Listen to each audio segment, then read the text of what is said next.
ऐसे कैसे रिश्ता तोड़ सकते हो? आपको बुलेट ही चाहिए ना दहेज में? ठीक है, मैं कैसे भी करके आपको बुलेट दे दूंगा। हमें बुलेट के साथ 2.5 लाख रुपए भी चाहिए। क्या 2.5 लाख रुपए? हाँ हाँ, मैं 2.5 लाख रुपए कैसे भी करके आपको दे दूंगा, लेकिन आप ये रिश्ता मत तोड़ो।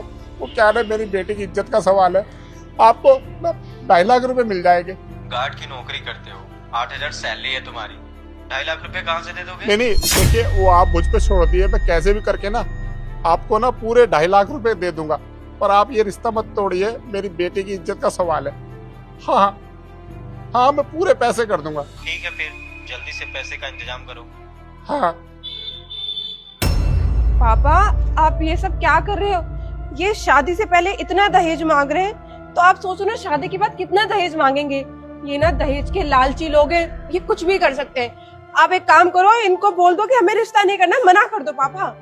नहीं नहीं बेटा, तू उस बात की चिंता मत कर। वो क्या है ना, लगन जा चुका है, 1.25 महीने बाद बारात आने वाली है। अगर अब ये शादी ना हुई ना तो हमारी इज्जत चली जाएगी। तू उस बात की टेंशन छोड़, वो मेरा काम है, मैं कहीं से भी ना पैसे जमा कर लूंगा। और अगर कहीं से ना मिले ना तो अपनी जो 2 बीघे जमीन है ना उसको मैं बेच दूंगा। लेकिन ये शादी तो अब करनी ही पड़ेगी बेटा, वरना हम समाज में मुंह नहीं दिखा पाएंगे। पर पापा ले दे के वो आखिरी। हेलो, क्या चल रहा है यहाँ पे? साहब वो क्या गांव से फोन आ गया था। यहाँ पर आप ड्यूटी करने के लिए हो या पर्सनल बातें करने के लिए? और मैडम, आपको क्या काम दिया था यहाँ पर सफाई का, और आप झाड़ू वहां पे फेंक कर क्या कर रहे हो? अपनी डैडी से बात। मैंने पहले ही बोला था कि बाप बेटी को एक जगह काम पर ना रखो, लेकिन तुम्हारी डैडी के लाख रिक्वेस्ट के बाद मैंने आपको यहाँ पर काम पे रखा, और आप क्या कर रहे हो? अपने डैडी से यहाँ पर गप्पे लड़ा रहे हो। साहब माफ कर दो, गलती होगी, आगे से नहीं होगी। फोन दो मुझे अपना। साहब फोन का आप क्या करोगे? इधर दो, तुम्हारा फोन कहाँ है? साहब मैं फोन नहीं लाई। ठीक है, काम पर लगी अपने अपने।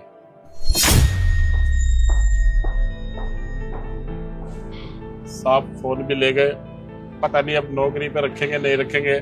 अगर ये नौकरी भी चले गई बेटा तो हम कैसे करेंगे? ठीक है बेटा, तू काम कर, देखते हैं जो भी होगा।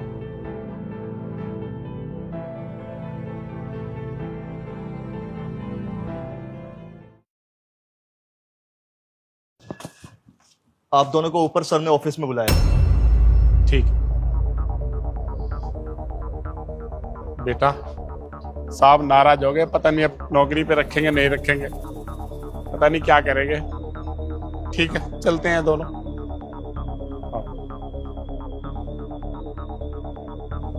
साहब आपने बुलाया हमें?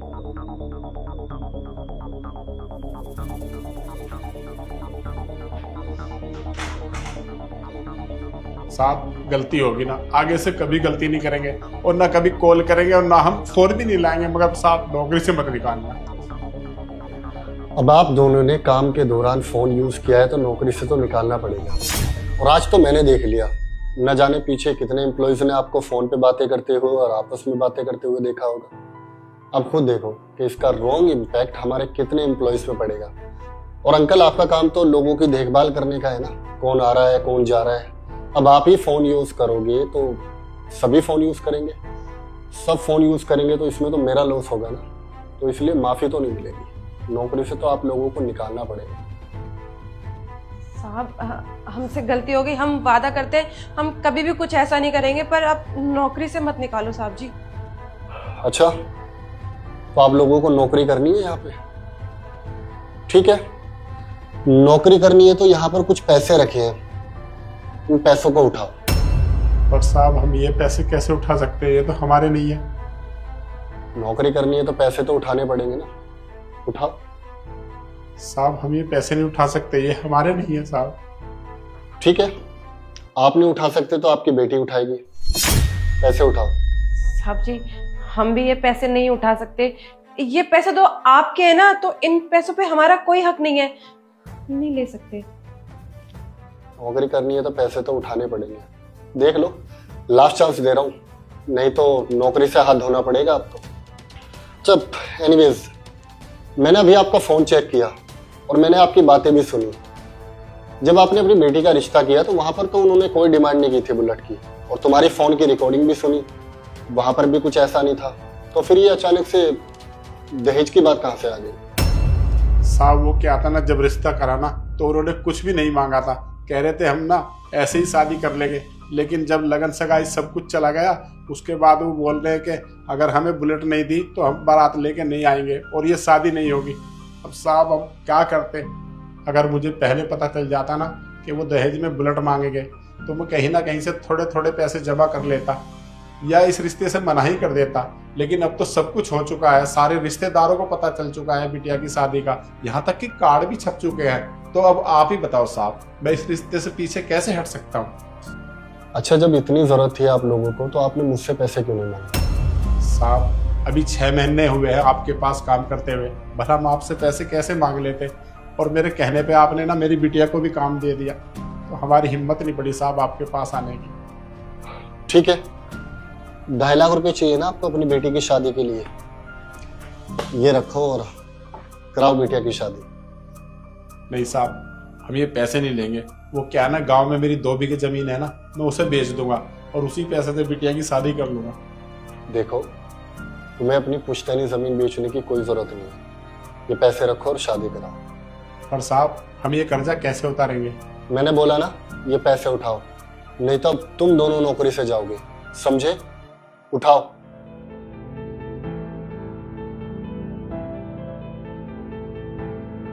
तुम्हारी हिम्मत कैसे हुई पैसे उठाने की? ये शर्मा जी के पैसे हैं, अपने पापा को बोलो ये पैसे रखें। तुम्हारी औकात है 2.5 लाख लेने की? सर, ये मैंने शर्मा जी के लिए पैसे रखे हुए थे और आप ये इन लोगों को दे रहे हो। रिया बस, मुझे पता है शर्मा जी के पैसे हैं, हम शर्मा जी को चेक दे देंगे। और ये पैसे इन्होंने उठाए नहीं है और ना ही चोरी किए हैं, ये पैसे मैंने इनको अपनी मर्जी से दिए। तुम्हें पता है इनको पैसों की बहुत ज्यादा जरूरत है, इनको अपनी बेटी की शादी करानी है और तुम इसमें ना ही पढ़ो तो अच्छा है। मुझे खुद बहुत अच्छे से पता है कि मुझे क्या करना है और क्या नहीं। आप प्लीज ये पैसे उठाइए और जाइए यहाँ से। धन्यवाद साहब। साहब आपका बहुत बहुत धन्यवाद। बस आपसे एक विनती है कि आप ना थोड़ा सा समय निकाल के मेरी शादी में जरूर आइएगा। आप आएंगे ना तो हमें अच्छा लगेगा। मैं आपसे वादा करता हूँ, मैं आपकी शादी में जरूर आऊंगा। Best wishes.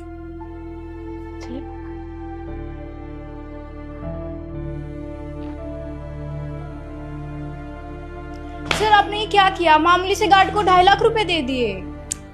वो क्या है ना कि उनको पैसों की बहुत ज्यादा जरूरत थी। आपको पता है, जब से वो अंकल और उनकी बेटी इस ऑफिस में काम कर रहे हैं तब से मेरा काम बहुत अच्छा चलने लगा और मैं उन पर नजरें रखता हूँ। वो एक वही लोग हैं जो इस ऑफिस में अपना काम बहुत ईमानदारी से करते हैं और अगर आज मैं उनकी मदद नहीं करता तो उनकी बेटी का रिश्ता टूट जाता। और एक बाप के लिए इससे ज्यादा सदमे की बात नहीं हो सकती कि उसकी बेटी का रिश्ता टूट जाए, और वो भी सिर्फ चंद पैसों के लिए। और हम पैसा तो और कमा लेंगे, पैसा कमाने का मौका जिंदगी में बहुत बार आता है, लेकिन पुण्य कमाने का मौका बहुत कम। तो बस पुण्य कमाया है। अच्छा, फाइल रेडी हो गई? जी सर, हो गई। अरे देवर जी सुनिए, वो आपके बड़े भैया आपको बुला रहे हैं। बड़े भैया बुला रहे हैं? कुछ बात थी क्या? क्योंकि मैं ऑफिस के लिए निकल रहा था, थोड़ा अर्जेंट है। हाँ, ये तो नहीं पता कि क्यों बुला रहे हैं, लेकिन बुलाया है तो कुछ जरूरी ही होगा। ठीक है भाभी, आप चलिए। मैं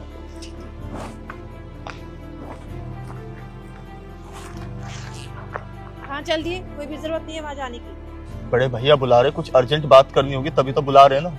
अच्छा, उन्होंने बुलाया और तुम चल दिए पीछे पीछे। अब तुम्हें ऑफिस के लिए देर नहीं हो रही? जब मैं तुमसे कहती हूँ कि श्वेत 2 मिनट मेरी बात सुन लो, तब तो कहते हो यार मैं लेट हो रहा हूँ ऑफिस के लिए जाने दो। देखो कोई जरूरत नहीं है, जाओ।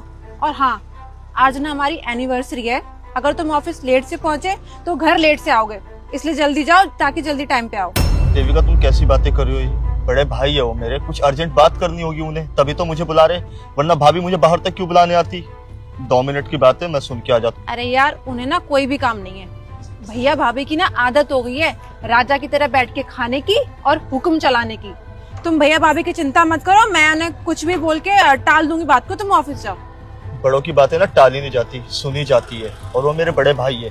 अर्जेंट बात होगी तभी वो मुझे बुला रहे हैं। 2 मिनट में सुन के आता हूँ मैं। अरे यार, अजीब आदमी है मेरा। बीवी मैं हूँ उसकी और गुलामी भैया भाभी की करता है। यार तुमने शोएब को बोला? हाँ, मैंने बोल दिया है, आते ही होंगे। कहाँ रह गया? इतना टाइम थोड़ी लगता है। वो देवरानी जी ने शायद रोक लिया कुछ बात करने के लिए, मैंने तो बोल दिया आने के लिए। अच्छा,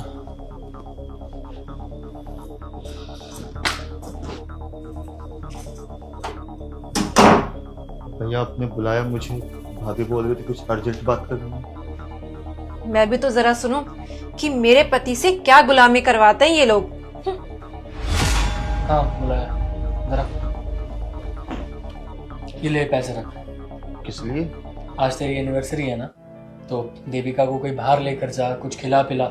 एक काम कर, मॉल ले जाइए, उसको अच्छा लगेगा, और वहीं से थोड़े अच्छे कपड़े भी दिलवा दियो। ले रख। भैया मेरे पास ना पैसे पड़े हैं, तो मैं उन्हीं से शॉपिंग करा दूंगा और कुछ खिला पिला भी दूंगा उन्हीं से ही। खाक पैसे रखे तेरे पास? अभी भी झूठ बोल रहा है। ये झूठ ना तू अपनी बीवी के सामने बोलियो, अपने बड़े भाई के आगे नहीं। मैं जानता हूँ तेरी नौकरी जा चुकी है, कोई काम वाम नहीं करता तू, और ना ही तेरे पास कोई पैसे। कब से तू मुझसे झूठ बोलने लगा? हाँ, मैं बड़ा भाई हूं तेरा, कम से कम बता तो सही। लेकिन नहीं, रोज बीवी को झूठ बोलकर निकल जाते हैं काम का क्या काम ढूंढने। हाँ, तू क्या सोच रहा था कि तू कुछ बताएगा नहीं तो हमें पता नहीं चलेगा क्या? छोटा भाई है तू मेरा, माँ बाप के जाने के बाद कैसे कैसे करके तुझे पाला है मैंने। इतना बड़ा हो गया क्या मुझसे ही बातें छुपाएगा? जब छोटा था याद है ना, कुछ भी चाहिए होता था तो भैया भैया कह के आगे पीछे घूमता था। लेकिन आज देखो बातें छुपाने लगी। मैं जानता हूं कि ये तेरे अच्छे संस्कार हैं कि तू अपने बड़े भाई के आगे हाथ नहीं फैला। तुझे बुरा लग रहा होगा ना कि किस मुंह से बड़े भाई से पैसे मांगूंगा, लेकिन मेरे भी यही संस्कार है जो तुझे मिले। मैं अपने छोटे भाई को मुसीबत में देखकर अपने हाथ पीछे नहीं खींच सकता। मैं मानता हूं कि तेरी जब से शादी हुई है हमारे बीच कुछ इतना ठीक नहीं चल रहा है। बहू को अच्छा नहीं लगता है कि हम लोग बातें करें, बैठे एक साथ, घूमे फिरे। मैं मानता हूं कि उसकी भी चलो अपनी सोच है, वो नए जमाने की है और चीजें अपने तरीके से चलाना चाहती है। लेकिन मैं भी तेरा बड़ा भाई हूँ, अपना फर्ज तो नहीं भूल सकता ना। देवर जी, आपके भैया बिल्कुल सही कह रहे हैं। आपको ना हमसे बात नहीं छुपानी चाहिए थी। शादी के बाद रिश्ते बदल जाते हैं। अब देवरानी जी को अच्छा नहीं लगता कि हम लोग आपसे बात करें, लेकिन इसका मतलब ये तो नहीं है ना कि हम आपके पराये हो गए। बुरा इस बात का नहीं लगा कि आपने हमसे बात छुपाई, बुरा इस बात का लगा कि बात बाहर से सुनने में आई। आपने तो बिल्कुल पराया ही कर दिया हमें। भैया बस पैसों की क्या जरूरत थी, आपने बोल दिया उतना ही बहुत है मेरे पास। रखे मेरे पास थोड़े बहुत पैसे, मैं अरेंज कर लूंगा कहीं ना कहीं से। थप्पड़ मारूंगा, कहां से कर लेगा अरेंज? जब बड़े कुछ कह रहे होते ना सुन लिया करो। ये अपने आप को ज्यादा ही बड़े समझने लग गए हो। इतनी बड़ी मुसीबत सर पे आ गई है, बीवी से झूठ बोल के निकल जाता है सुबह, ना खोज ना खबर। अरे मुझे बता देता कम से कम, अपनी कंपनी में बात करता तेरे लिए। खैर ये सब छोड़, आज तेरी एनिवर्सरी है, थोड़ा खुश रहे। ये पैसे पकड़ पकड़, देविका को लेकर जा, उसे भी अच्छा लगेगा और तुम लोग खुश रहोगे तो हमें भी अच्छा ही लगेगा। रियली सॉरी भैया और भाभी। आई नो शादी के बाद मैं बहुत ज़्यादा बदल गया हूँ, बहुत सारी रिस्पॉन्सिबिलिटी बढ़ चुकी है मेरे ऊपर, और ऊपर से मेरी नौकरी भी जा चुकी है, तो कुछ समझ नहीं आता कि क्या करूँ। बहुत परेशान सा रहता हूँ।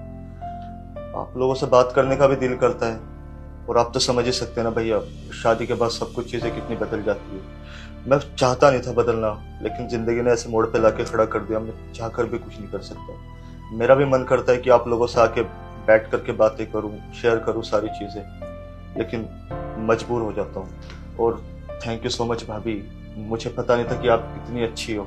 पराए घर से होकर भी आप मेरे बारे में इतना अच्छा सोचती हो, अपने सगे भाई जैसा प्यार करती हो, वरना आज के टाइम में हर कोई कान भरने वाला है बस।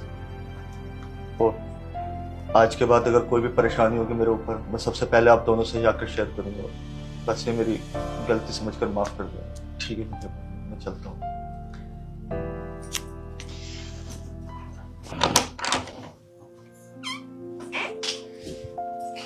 सब कुछ तो सुन ही लिया होगा ना तुमने अपने कानों से, इतनी देर से जो बाहर खड़ी हो।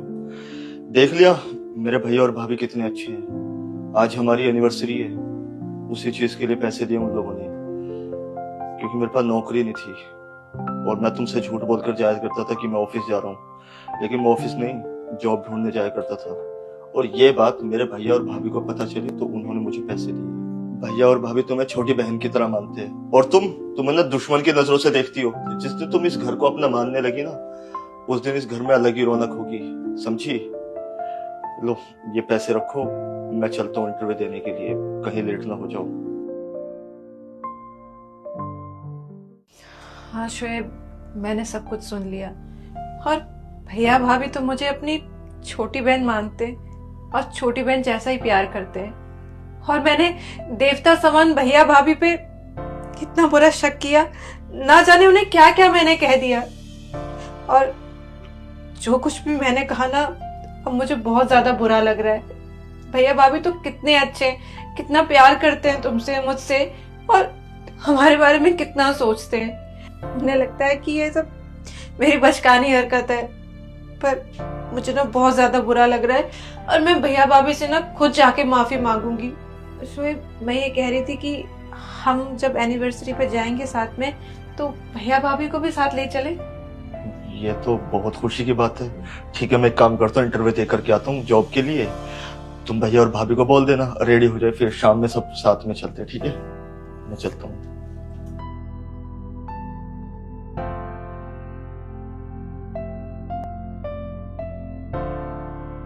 मैम साहब, ये हमारी बहन है, आपसे बात करना चाहती है।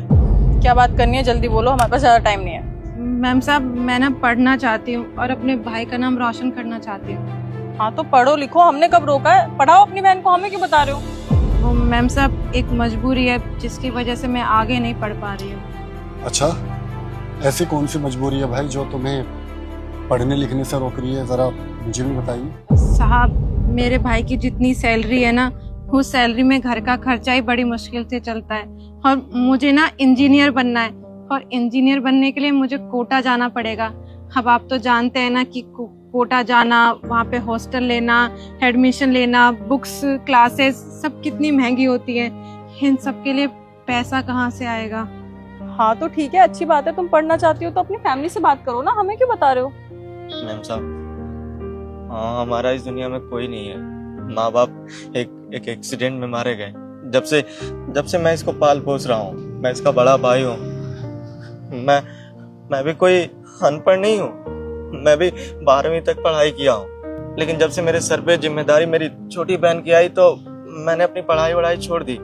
तब से इसी का ध्यान देता हूँ, इसको पढ़ाता लिखाता हूँ, और सच बताऊँ ना तो इसका सपना अब हमारा सपना हो गया है। इसको इंजीनियर बनाना है और मम्मी पापा का नाम रोशन करना है। साहब, हम तो जीवन में कुछ नहीं कर पाए, लेकिन अपने आप को ना हम अपनी बहन में देखते हैं। अगर ये अपने जीवन में कुछ कर लेगी ना तो हमको लगेगा कि हमारा भी सपना पूरा हो गया।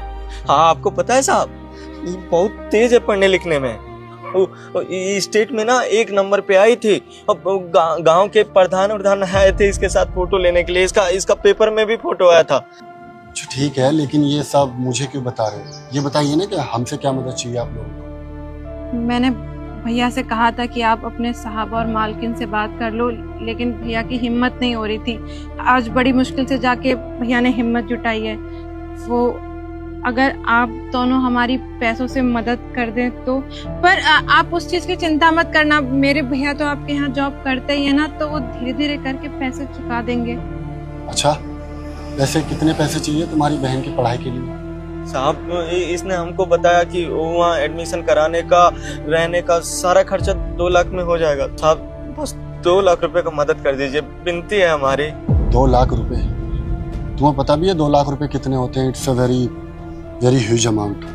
और तुम्हारी सैलरी तो यहाँ पे सिर्फ 12,000 है। अब 12,000 रुपए में तुम 2 लाख रुपए कैसे चुकाओगे भाई? साहब, आप चिंता मत करिए, आप हमारी तनख्वाह में से काट लीजिएगा। अच्छा, अगर तुम अपनी सैलरी में कटवा लोगे, मुझे लगता है शताक्षी, ऐसे तो इसको पैसा चुकाने में सालों लग जाएंगे। सालों तो लग जाएंगे, लेकिन हम पूरे 12,000 भी तो नहीं काट सकते ना, इसे अपना खर्चा भी तो चलाना होगा। साहब, मैम साहब, आप लोग इसकी चिंता मत करिए। हम आपके यहाँ 8 घंटे का ड्यूटी करते हैं ना, और यहाँ से जाने के बाद ना हम रात में 6 घंटा टैक्सी चलाएंगे, बात कर लिए हैं। तो जो आपका सैलरी होगा वो हम उधार में कटा देंगे और जो टैक्सी से पैसा मिलेगा उससे हम अपना खर्चा चला लेंगे। वैसे भी हम ही तो हैं अकेले, इसके जाने के बाद तो कोई खर्चा भी नहीं है। अच्छा, मतलब 8 घंटे तुम यहाँ ड्यूटी करोगे और 6 घंटा तुम रात में टैक्सी चलाओगे? अरे भाई सोओगे कब? ऐसे तो तुम बीमार पड़ जाओगे। साहब, हमारा सेहत ना हमारी बहन से है। अगर ये अपने जीवन में खुश है ना तो हम हमेशा सेहतमंद रहेंगे, हमको कुछ नहीं होगा। और वैसे भी हम चाहते हैं कि ये जीवन में कुछ कर ले, इसके लिए हमको कम खाना पड़े या कम सोना पड़े ना, जो भी त्याग करना पड़े हम करेंगे। लेकिन हम बस चाहते हैं कि हमारी बहन का सपना पूरा हो। वो कहते हैं ना साहब कि कुछ पाने के लिए कुछ खोना पड़ता है। You're so lucky कि तुम्हारे पास इतना अच्छा बड़ा भाई है। ये बड़े भाई होने के सारे फर्ज निभा रहे हैं। बहुत कम लोग होते हैं ऐसे जो माँ बाप के जाने के बाद अपने परिवार का इस तरह से ख्याल रखते हैं। I am really proud of him. बहुत अच्छा लड़का है जो हमारे यहाँ पर काम कर रहा है। और हाँ ठीक है, मैं दे देता हूँ तुम लोगों को 2 लाख रुपए, लेकिन एक बात का बहुत अच्छे से ख्याल रखना। अक्सर लड़कियाँ जब गांव से शहर जाती है पढ़ने के लिए या कुछ बनने के लिए, तो वहाँ की उनको हवा लग जाती है और बिगड़ जाती है, गंदी आदतों में पड़ जाती है। लेकिन तुम्हारा जो टारगेट है, जो तुम्हारा गोल है और जो तुम्हारे भाई का सेक्रीफाइस है तुम्हें लेके, वो कभी मत भूलना। मन लगा के पढ़ना और कामयाब होकर ही वापस लौटना, ताकि इसके जो भी सेक्रीफाइसेस है ये खुद को गिल्ट नहीं बल्कि फक्र महसूस करे। समझे? नहीं साहब, मैंने आज तक कोई भी ऐसा काम नहीं किया जिसकी वजह से मेरे भैया को शर्मिंदा होना पड़े, और मैं आगे भी ऐसा कोई काम नहीं करूंगी। मैं मन लगा के पढ़ाई करूंगी और अपने भाई का नाम, मम्मी पापा का नाम रोशन करूंगी। और आप देखना, जब मैं इंजीनियर बन जाऊंगी ना तो अपने भैया के साथ सबसे पहले आप दोनों के पास आऊंगी। ठीक है, हमें उस दिन का बेसब्री से इंतजार रहेगा। सताक्षी, जो आज हमने कैश विड्रॉ किया था उनमें से 2 लाख रुपए इनको दे दीजिए।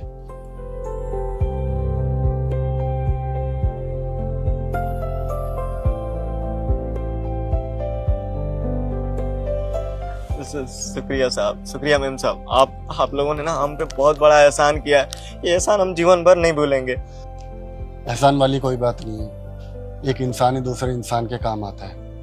हमें बहुत खुशी होगी जब तुम्हारी बहन कामयाब होकर वापस लौटे। ठीक है, फिर कल मिलते हैं यहाँ पे। जी साहब, शुक्रिया।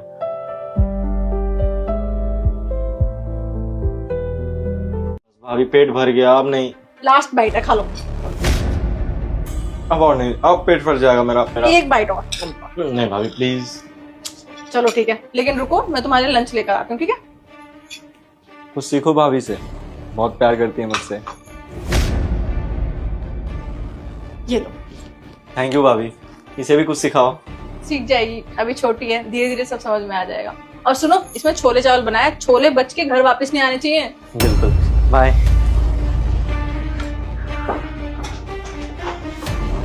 सताक्षी, ये सब क्या है?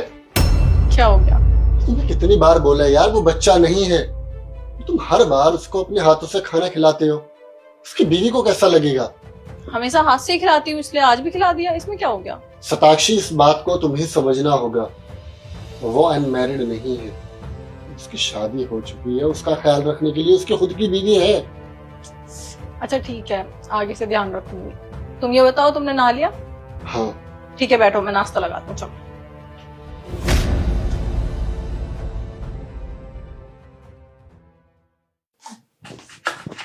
देविका सुनो, फ्रिज में से पनीर निकाल देना। भाभी पनीर क्यों? पनीर तो कल ही बना है ना। वो सतीश का कॉल आया था, वो कह रहा था उसको मटर पनीर खाने का बहुत मन है, उसका फेवरेट है ना पनीर। सतीश ने आपको कॉल किया था? हाँ, क्योंकि उसको मेरे हाथ का ही पसंद है ना, इसलिए। कमाल की बात है, सतीश की बीवी मैं हूँ और उन्होंने आपको कॉल किया। मुझे तो पता ही नहीं उन्होंने कब कॉल कर लिया आपको। क्या हो गया देविका, हम एक ही घर में तो रहते हैं, और वैसे भी हमेशा से वो मेरे हाथ का ही खाना खाता है, तो उसको मेरे हाथ का पसंद था, इसलिए उसने मुझे कॉल करके बोल दिया। और तुम बनाओ या मैं बनाऊं, बात तो सेम ही है। सही बात है भाभी, आखिर सतीश की बीवी आप भी तो हो। क्या बोल रही हो? तुम्हें पता है कि तुम क्या बोल रही हो? मुझे अच्छे से पता है भाभी, मैं क्या बोल रही हूँ क्या नहीं बोल रही हूँ। और ये बात शायद भैया को नजर नहीं आ रही हो, लेकिन मुझे साफ साफ नजर आ रही है कि आप में और सतीश में ना अफेयर चल रहा है। अरे अगर आपको सतीश से ही प्यार था तो आप उनसे शादी कर लेती, ना भैया की जिंदगी बर्बाद होती और ना मेरी जिंदगी बर्बाद होती। मैं कम से कम शादी तो नहीं करती। बस करो, छोटी हो ना, छोटी बन के रहो। तुम्हें तमीज नहीं, बड़ों से कैसे बात की जाती है? और तुम मेरे और सतीश के रिश्ते पे ऐसी बातें कर रहे हो। तुम्हें पता है ना भाभी और देवर का रिश्ता माँ जैसा होता है। एग्जैक्टली, मैं भी तो यही कह रही हूँ कि भाभी और देवर का रिश्ता माँ और बेटे की तरह होता है। लेकिन आप दोनों ना इस रिश्ते को बदनाम करने पर तुले हुए हो। देखो भाभी, मैं सतीश की बीवी हूँ। आज से नहीं, अभी से सतीश को क्या पसंद है, क्या नहीं पसंद है, उन्हें क्या खाना है, क्या नहीं खाना, क्या पहनना है, क्या नहीं पहनना, वो सब मैं डिसाइड करूंगी। आपको अपने आप को कष्ट देने की कोई भी जरूरत नहीं है, ठीक है?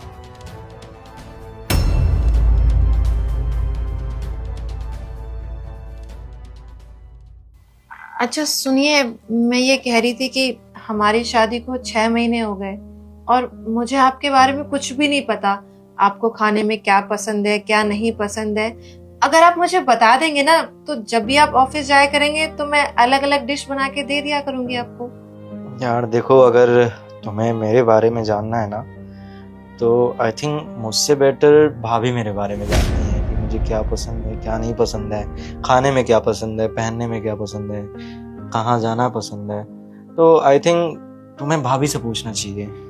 नहीं, भाभी से तो पूछ लूंगी। अगर आप बता देंगे तो मैं अच्छे से याद रख पाऊंगी ना। यार सच बताऊं तो अभी ये सब बात करने के लिए टाइम है नहीं। देख रही हो ऑफिस का काम कर रहा हूँ। तुम भाभी से पूछो ना, वो बेहतर तरीके से तुम्हें बताएंगी। अच्छा, वो एक बात और कहनी थी कि भाभी स्टार्टिंग से ही ऐसी है या फिर शादी होने के बाद मुझे ऐसा लग रहा है कि वो कुछ ज्यादा ही चेप होती हैं आपसे। माइंड मत करना, बस ऐसे पूछ लिया। क्या बात कर रही हो यार? एक बार कुछ कहने से पहले सोच तो लिया करो कि क्या बोल रही हो तुम भाभी के बारे में बहुत गलत समझ रही हो। मेरा और भाभी का रिश्ता ना बहुत अलग है एंड आई थिंक दुनिया में हमारा रिश्ता कोई समझ भी नहीं पाएगा। देवर भाभी से बढ़ के हमारा रिश्ता। ऐसे मन में आया तो पूछ लिया था, कोई बात नहीं। वैसे अगर देखा जाए तो देविका ने जो भी तुम्हें कहा वो एकदम सही कहा। उसने मुझे इतना सुनाया, इतना भला बुरा बोला, और तुम बोल रहे हो कि उसने जो बोला सही बोला। देखो, उसका बोलने का तरीका गलत हो सकता है, शब्दों का चयन गलत हो सकता है, लेकिन उसका जो बोलने का कॉन्टेक्स्ट था वो एकदम सही था। जरा सोचो इस बारे में, दिमाग लगाओ। देखो शताक्षी, ये जमाना ही ऐसा है, वक्त के साथ इंसान को बदलना पड़ता है, इंसान के प्यार को बदलना पड़ता है। अब देखो, जो प्यार या जिस तरीके का प्यार आप मुझसे करते हो उस तरीके का प्यार आप अपने पापा से तो नहीं कर सकते और ना अपने भाई से कर सकते हो। माना सतीश को तुम अपने भाई जैसा समझते हो, उसके सच्चे दिल से केयर करते हो, उसकी परवाह करते हो, लेकिन अब उसकी शादी हो चुकी है और शादी के बाद एक पति के ऊपर उसकी पत्नी का ही हक होता है और हर पत्नी चाहती है कि उसके पति के ऊपर सबसे ज्यादा हक, इवन उसकी माँ से ज्यादा हक भी उसका हो। जरा तुम खुद को देविका की साइड पर रखकर देखो और जिस तरीके से तुम मेरी परवाह करना चाहते हो, मुझसे प्यार करना चाहते हो, मेरा ख्याल रखना चाहते हो, वो सब देविका मेरे लिए करे। तुम्हारे दिमाग में क्या ख्याल आएंगे और तुम्हें कितना बुरा लगेगा। सैम, मैं समझ रही हूँ, लेकिन मैं तो अपने भाई जैसा उसका टेक केयर करती हूँ ना। सूरज का भी तो ऐसे ही ध्यान रखती हूँ मैं। I knew it, baby, I knew it। कि तुम उससे सूरज जैसा प्यार करते हो, अपना छोटा भाई समझते हो, लेकिन उसको तो बुरा लगता है ना, और वो उस चीज को नहीं समझती, इसलिए उसने तुम्हें ये खरी खोटी सुनाई। देखो, मैं ये नहीं कह रहा कि तुम उसकी केयर करना बंद कर दो, उसकी परवाह करना बंद कर दो, लेकिन अब जरिया देविका को बनाओ। जिस तरह भी तुम्हें उसकी केयर करनी है, पहले तुम देविका से बोलो, देविका अपने पति के लिए करेगी। इससे उसके दिमाग में और दिल में तुम्हारे लिए सम्मान भी बढ़ जाएगा और तुम्हारा काम भी हो जाएगा, है ना? Good idea. अब से तुम ऐसे ही करना। मैं आगे से ध्यान रखूंगी। गुड, क्योंकि परिवार समझ के और समझा के ही चलता है। ओके।